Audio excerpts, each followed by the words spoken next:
Menstrual products like pads and tampons are an essential item for a significant portion of the population, and yet, rising costs, shortages, and limited availability in public restrooms treat these items like a privilege rather than a necessity.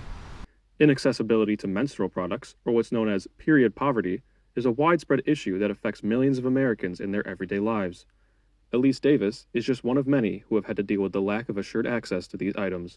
It's very important for menstrual products to be easily accessible to everyone, especially in public places like school buildings, because not every person who menstruates can always afford what they need because they can't afford pads and especially not tampons. Tampons are much more expensive.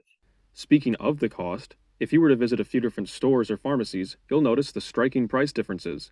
For example, these two stores had the same product from the same brand with a $5 price difference.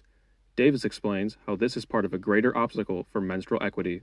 If people who menstruate are only able to walk or ride a bike or get a bus to a certain location and they're selling products for dollars more expensive, then they're not going to be able to afford that always. According to a YouGov poll, around 40% of women have had to miss work or school because they didn't have access to period products.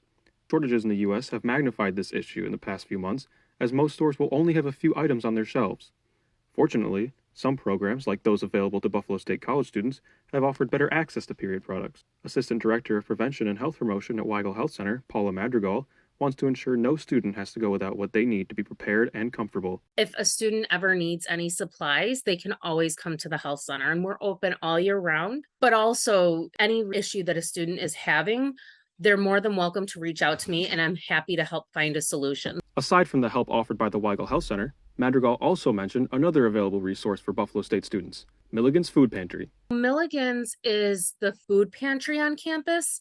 And so you just have to submit an application and you can select items that you need. And they do sometimes carry different items as needed, such as like laundry detergent and feminine products. While these are great options to have, the wider issue of period poverty still persists. For Madrigal, the best course of action involves going against the stigma of talking about periods and actively spreading awareness to as many social spheres as possible.